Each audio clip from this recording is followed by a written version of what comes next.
People will always argue about the best decade for music, the best year for music. So I thought I would get the ball rolling with a conversation here. I think one of the best years ever for music was 1984. Now, I might be biased because I grew up in the 80s and I think it was the best time for creativity. So many good songs, great bands, great artists. It felt as if it was never ending for a period that I think was around about 1981 to 1987. For me, those are some really golden years. And I was fortunate that my parents loved their music, so I had great influence from the 50s, 60s, 70s. So I feel very blessed that I grew up loving music and being exposed to so many great songs and albums. Now, I picked 1984 because, as I say, I love my music, I love the 80s. That to me was a peak year. But I thought for a bit of fun and to get the conversation started, I would go in cold with the UK top 40 of 1984, just have a little look at it, and the year end of the Billboard Hot 100 for the USA, same year. Now, I haven't gone in depth into it, and just because I love my music and I've got a good idea of when certain songs came out and when bands were at their peak, I don't know the charts. I gave myself a minute to write down some of the bands and artists that just popped into my head that I knew were either at their height in 1984 or definitely up and coming. You knew who they were. And I came up with Wham, Madness, Madonna, Culture Club, Prince, Tears for Fears, Nick Kershaw, Howard Jones, Michael Jackson, Bandaid, obviously the song was huge at the end of the year, Spandau Ballet, Alison Moyet, The Smiths, INXS, Duran Duran, Thompson Twins, Bananarama. And then I thought of some Europop and also some bands that were up and coming, or some bands that might not have been in the top 40 of the year but were definitely huge. Scritti Politti, who I love, Dead or Alive. I also thought about Europop, like Modern Talking. They were definitely up and coming. They would have been huge in Europe at the time. Now that just was where I ran out of time in that 1 minute, but I could have gone on. So who do you think of when you think of 1984 peak artists?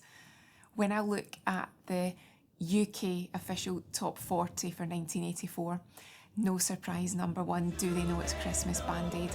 That was game-changing. And then, of course, in 1985 came Live Aid. And even though I was only 5, I do actually have memories of Live Aid. Yes, they might be sketchy, and I've subsequently bought the DVD. A lot of that, again, is missing because they don't show a lot of the music. But I do have memories of that, and I remember we pledged £5 on the telephone. I was so excited, doing cartwheels around the living room, really soaking up all of that atmosphere just through the TV.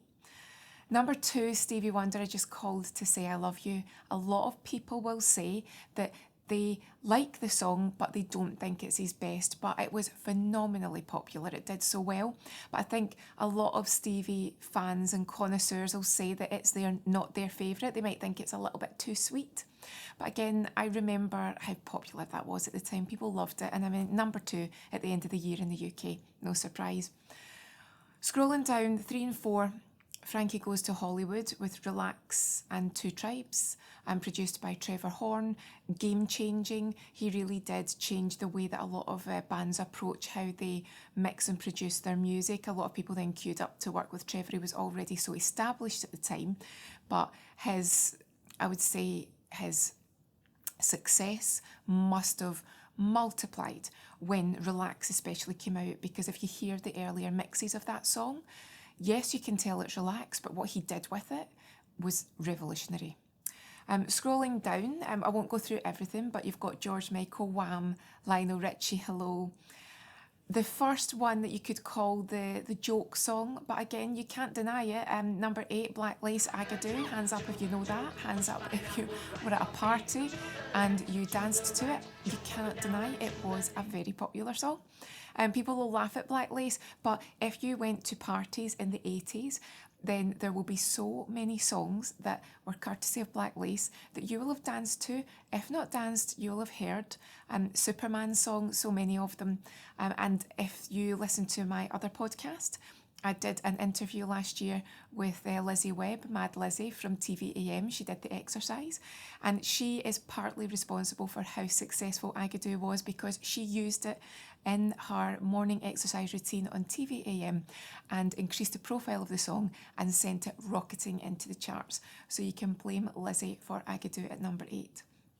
You've got Ghostbusters, you've got more Wham, you've got Chaka Khan, I Feel For You, again, another epic song. You've got White Lines from Grandmaster Flash and Melly Mel. Again, that song, you hear it, it stops you in your tracks because you either know it and you think that's still a brilliant song, or you think, who's that? I want to hear that, I want to know more. Duran Duran also do a really good version if you get a chance to go to any of their concerts. Okay, the second one that arguably is a bit of a novelty song, but people again think so fondly of it, Paul McCartney and the Frog Chorus. If you're younger and you remember the cartoon video, you'll think of it very fondly. There'll be people that will let Paul away with it because they love him, and there'll be people that don't let Paul away with it because they love him. So that's another song that gets a lot of people talking, so I'd love to know what you think. Nena, 99 Red Balloons, another Frankie Goes to Hollywood, Power of Love. First Duran Duran, The Reflex, number 17, with Nile Rodgers, another song that again gets the party started. If you're in the car and you're driving, you stop what you're doing because that is such a good tune, or you will sing along. Obviously drive responsibly. Madonna, Like a Virgin at number 18, she again broke the mould. When you think of Madonna and Like a Virgin, people will be like, who is she? And if you were a certain age, you're like, I want to look like her. Get me my beads, get me my cross, get me my corset, I'm in. I'm still waiting for the Madonna hair to come back from that era because I know mine could scrunch up a treat. Maybe one day that'll happen, we're still waiting. But Madonna came on the scene, and I know that it took a few years before she truly broke through, but when she did, people stopped and they took notice. To me, that is 1984. I know that she got started before that, but 1984 rather was the era when people stopped and they listened to the music and they thought, what is this? This is amazing. She's another one. Phil Collins, Tina Turner, What's Love Got to Do with It? Such a good song. Again, Tina had a resurgence in the 80s.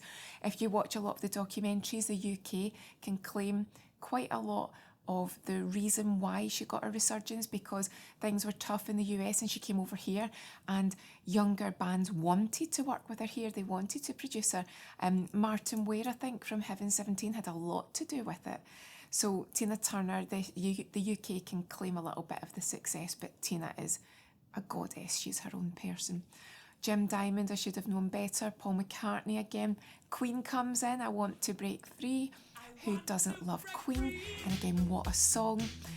You'll see though that the video is different from the UK to the US because they didn't want the video that we had in the UK in the US because they felt that it wasn't quite as appropriate. But I'm sure anyone in the US that watches the original video, you won't have a problem with it. It's very amusing, very witty, very funny, and they all look great in their drag. Now, we've got another novelty song, Neil, Hole in My Shoe, and Neil from The Young Ones. It's a cover of a 60s song. It's very funny, it's amusing. He sings it in character, takes it very seriously with his long hair, true hippie. A lot of us loved that, but I'm guessing there might be some people that think, no, that can stay in the novelty song category, we don't want that back. Cyndi Lauper, Time After Time. Again, someone that broke the rules, someone that was confidently themselves, owned their own look, owned their own style, owned their own music, and Cyndi Lauper to this day still gets so much respect. She is one of those people that, again, when you hear her, you know it's her, and you want to listen to more of what she's singing, what she's got to say. She's such a great artist. More Queen, Giorgio Moroder, Phil Oakey, Together in Electric Dreams, from a film that didn't do so well, but the song has remained a classic. Prince, When Doves Cry. What can you say about Prince? He's an absolute god. Thompson Twins, Doctor Doctor. Love the Thompson Twins. Laura Branigan, Self Control. I mean, we go on, Culture Club, more Cindy, more Duran Duran. Nick Kershaw, Won't Let the Sun Go Down on Me. Howard Jones, Like to Get to Know You Well. Another novelty, Toy Dolls, Nelly the Elephant. So many school discos singing and dancing to that. U2, Pride in the Name of Love. U2 were really starting to come up at this point. The Pointer Sisters, Automatic. There's a song again that's guaranteed to get you dancing. Kool and the Gang, Joanna. Kool and the Gang were already very well established by them. And the last song, I refuse to call this a novelty song because I think it's brilliant. Joe Fagan, That's Living Alright, the theme for Auf Wiedersehen Pet. That is a brilliant song. If you don't know it, listen to it. It's a genius song, and Auf Wiedersehen Pet is an excellent programme from the 80s. It stood the test of time, it's great. that song's not going into my novelty category because it's too good. And then very quickly, when you look at America, you've got Prince, you've got Tina Turner, you've got Paul McCartney, Michael Jackson, Say, Say, Say, what a tune. Kenny Loggins, Van Halen, Yes, Ray Parker Jr., Ghostbusters, John Waite, Missing You, and Denise Williams, Let's Hear It for the Boy, Bruce Springsteen, Pointer Sisters, you've got Laura Branigan again, you've got Daryl Hall and John Oates, you've got Rockwell, Somebody's Watching Me, that is a classic, Sheila E., Steve Perry, you have Elton John, we've not even mentioned him yet, Billy Idol, Eurythmics, we go on, The Cars Drive, what a song, Olivia Newton-John, Huey Lewis and the News. So you can see that, yes, these bands were huge across, well, the world, basically across the pond, but the top 40 of the year varies, I'd say, quite significantly. You've got some crossovers, Duran Duran, Culture Club, things like that. But when you look at the difference in the charts, you forget there's some absolutely epic bands and artists that reach the top 40 in one country versus the other. And I've not even included Europe, Australia, etc. We could go on. But now do you understand why I think 1984 was a phenomenal year for music? And again, just because it's the end of year chart doesn't mean that there's not some great tunes that didn't make it into that bestsellers list. We could go on. But when I think of 84, I instantly want to get those tunes on. I want to get the playlist created. I want to add who I think really is phenomenal from that era. So that's my case for 1984 being a great year, purely by looking at the end of year charts and seeing that it's classic tune. To me, they don't date. It's such a creative year. I'd love to know if you agree. Is 1984 up there? Yes, there are other years that are really, really strong, but it's a good one to start with. That's my case for 1984, and that is just the end of year chart. It's not even all those tunes that were the sound of the summer, the breakthrough artists of those years, the big bands, just the end of year charts, and you can see that every song is so strong. So what do you think? Is 1984 a year that you hold in your memories as being a really good one? Do you have other years that you think are equally strong? I love 84. It does feel to me like it is one of the best years ever for music, but we are definitely going to visit more. So I hope you found that interesting. Please leave me your comments. Don't forget to like and subscribe, and let's visit another year soon.